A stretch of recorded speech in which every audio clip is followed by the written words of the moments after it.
Hello friend, welcome to this channel. तो आज हम चालू करते हैं सर्जरी के टॉपिक। मैंने लास्ट लेक्चर में आपको सर्जरी इंट्रोडक्शन जो कि बताते थे, स्कोप एंड लिमिटेशन। आपने अगर वो वीडियो नहीं देखा हो तो आप रिवर्स जाकर वो वीडियो देख सकते हैं, जो कि हमारा मेन है, जिसमें से एक शॉर्ट क्वेश्चन पूछा जाता है। देन हम चालू करते हैं सर्जरी का फर्स्ट चैप्टर, जो कि ट्रॉमा इंजरी है, जिसमें आता है first would healing. Would healing क्या है? Would healing is a mean replacement of destroyed tissue by living tissue.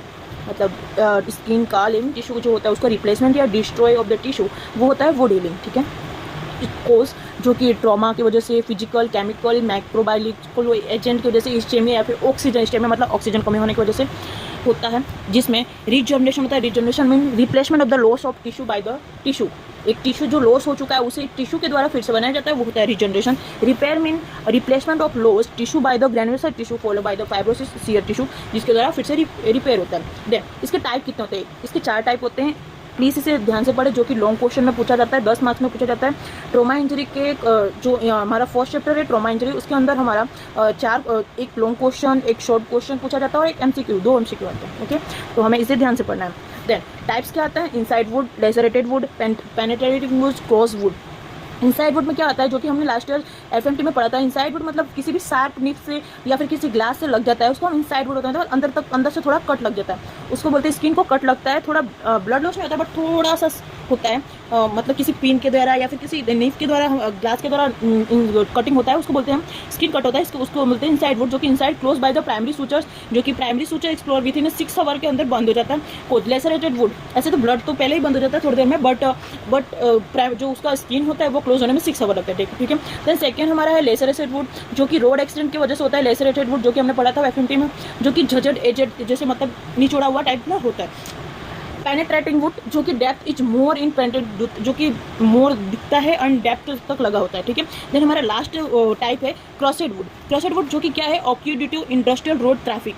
Industrial की वजह से होता है, रोड ट्रैफिक या फिर वो इंजरी, किसी इंजरी की वजह, वॉल इंजरी की वजह से होता है। Managed by the debridement and removal of all necrotic tissue. ठीक है। देन हम देखते हैं healing first and second intention. First intention देखते हैं। Healing by the first intention, when wound is saturate primary with clips suture और adhesive material, the wound healing occur within a minimum scarring can you. Healing first intention मतलब थोड़े time में minimum scarring can you the healing first mention, मतलब थोड़ा बाकी रहता है, बाकी मिनिमम तो हो ही जाता है, थोड़ा मोड़ा बाकी रहता है, बाकी तो हो जाता है उसका हीलिंग। मिनिमम आपका मतलब सूचर जो होता है वो क्लोज हो जाता है। फर्स्ट जो स्किन होता है, जो कि हमारा कट हो जाता है, वो थोड़े टाइम में क्लोज हो जाता है। देन सेकंड हमारा healing by the second intention, when wound is prepare skin loss, so wound healing within a more scar and tissue and skin taken a long time to heal. मतलब अगर cutting ज़्यादा उग गया है, skin loss हो चुका है, so wound healing wound heals with more scar, tissue take a long time to heal. मतलब उस प्रॉब्लम, उस स्किन को फिर से सही करने में उसको ज़्यादा टाइम लगता है। Then process of wound healing, जो कि प्रोसेस हमारा टोटल 4 प्रोसेस है। इन्फ्लामेशन के द्वारा, वुड कॉन्ट्रैक्शन के द्वारा, एपिथेलियम के द्वारा और ग्रेनुलेशन टिश्यू फॉर्मेशन के द्वारा। देन फर्स्ट हमारा इन्फ्लामेशन। इन्फ्लामेशन में क्या आता है? Immediately after injury inflammation start. कोई भी इंजरी होने के बाद अचानक से पहले, सबसे पहले हमारा इन्फ्लामेशन बॉडी में होता है, इन्फ्लामेशन होता है। Then histamine is consider to the primary medicator of the inflammation vascular response. Histamine consider to the primary medicator होता है, जो कि इन्फ्लामेशन वास्कुलर रिस्पॉन्सिबल होता है। इसका action of histamine is a short lasting, short होता है, फटाक से इन्फ्लामेशन होता है। ठीक है। Prostagland play a chemotactic role of the white cell fibroblast. अब देखते हैं कि कोई भी अगर आपको कहीं पे भी लगा है तो सबसे पहले वहाँ पे वाइट लिक्विड टाइप तो लिक्विड आने लगता है, जो कि हमारा वाइट सेल फाइब्रोसिस होता है, कीमोटॉक्सिक रोल होता है, जो जिसका रोल होता है। और ये फाइब्रोब्लास्ट जिसमें कि बाहर आता है और थोड़ी देर बाद ब्लड कोगुलेशन होने लगता है। देन वहाँ पे जो हमें लगा होता है वो इन्फ्लामेशन होने लगता है। और ये क्लिनिकली कैसे दिखता है? इसमें inflammation present by the redness होता है, उसमें टेंडनेस देखा जाता है, हीट होता है, स्वेलिंग देखा जाता है, रोड फंक्शन वहाँ पे बंद हो जाता है थोड़ी देर के लिए, मतलब जब तक उसमें स्वेलिंग होता है, पेन होने लगता है, तब तक वहाँ पे फंक्शन स्टॉप हो जाता है। देन वुड कॉन्ट्रैक्शन कैसे होता है? Would contraction removal of fluid by the drawing, fluid remove होता है वहाँ पे।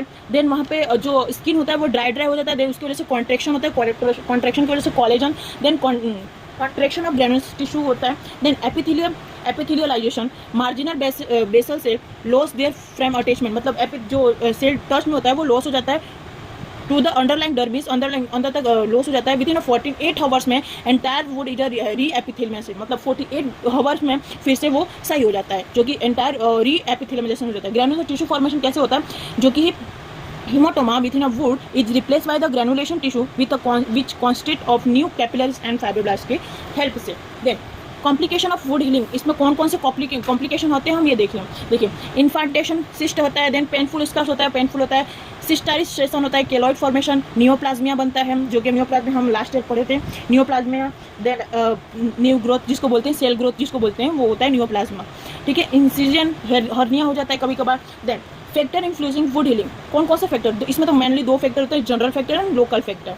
फर्स्ट फैक्टर में एज, किसकी अब कौन सा एज है उसके ऊपर से डिपेंड करता है, ज़्यादा एज है तो स्किन नॉर्मल होने में टाइम लगता है। देन सेकंड हमारा आता है इंपॉर्टेंट है न्यूट्रिशन, आप किस टाइप के न्यूट्रिशन, प्रोटीन डेफिशिएंसी की वजह से भी होता है, प्रोटीन डेफिशिएंसी की होने की वजह से impairment of the granulation tissue, collagen formation मतलब धीरे धीरे कंट्रोल होगा। अगर आपकी बॉडी में प्रोटीन का डेफिशिएंसी है तो विटामिन सी की डेफिशिएंसी होने की वजह से भी कमी होता है। विटामिन ए जो कि रिक्वायर फॉर प्रॉपर एपिथेलियम, अगर आपकी बॉडी में कुछ भी हुआ है, कोई भी एक्सीडेंट या फिर किसी भी वजह से कोई भी हीलिंग हुई है, उसको रिकवर करने में एपिथेलियम ए की, विटामिन ए की बहुत रोल होती है, जो कि रिकवरी करता है।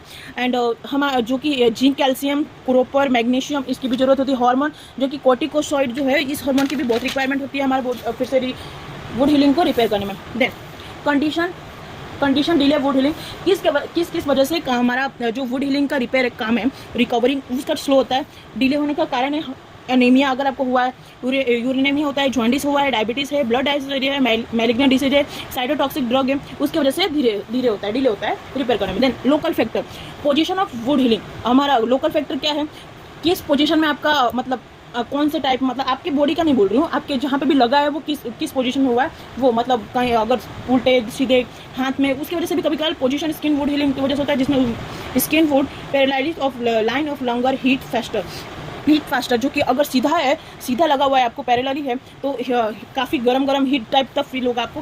ब्लड सप्लाई, जो कि अगर ब्लड सप्लाई में भी प्रॉब्लम आएगा, जो कि आपको जो ब्लड है बहुत ही पुअर कंडीशन में आपको फ्लो होगा, कभी कभार टेंशन की वजह से भी होता है। Movement it self delay wound healing, जो कि मूवमेंट क्लियरली अगर नहीं हो रहा है आपकी बॉडी में, वेनस या आर्टरी तक आपकी कोई भी इंजरी है वो पहुंच चुकी है, उसकी वजह से भी आपको रिपेयर करने में टाइम लगता है। या फिर कोई भी आपको कोज है उसकी वजह से, इन्फेक्शन की वजह से भी हीलिंग डिले होता है। Expose to ionization radiation, then necrosis की वजह से भी होता है। वहाँ का अगर आपकी बॉडी का जो सेल है वो डेथ हो चुका है, नेक्रोसिस मतलब सेल डेथ होता है, जो कि अगर आपका मतलब मान लीजिए कि ये आपका हैंड है, यहाँ पे लगा है, यहाँ का सेल जो है अंदर तक थोड़ा मर चुका है, सो आप इसकी वजह से भी आपको डिले होता है। देन होम्योपैथी, ये हमारा सर्जरी में सबसे मोस्ट इंपॉर्टेंट है कि पेपर में आपका प्लस मार्क्स काउंट होगा। होम्योपैथिक थेरापेटिक, जो कि जो भी हम पढ़ेंगे कोर्स मेडिसिन, कोई भी टॉपिक करेंगे उसका होम्योपैथिक थेरापेटिक लिख के आना हमको कि उसमें कौन कौन सा मेडिसिन उसको दे सकते हैं। तो यहाँ पे वुड हीलिंग में हम उसके hypericum, arnica, calendula, ruta, ledum pal, symphytum दे सकते हैं, ठीक है। Then thank you so much, यहाँ पे हमारा वुड हीलिंग खत्म होता है।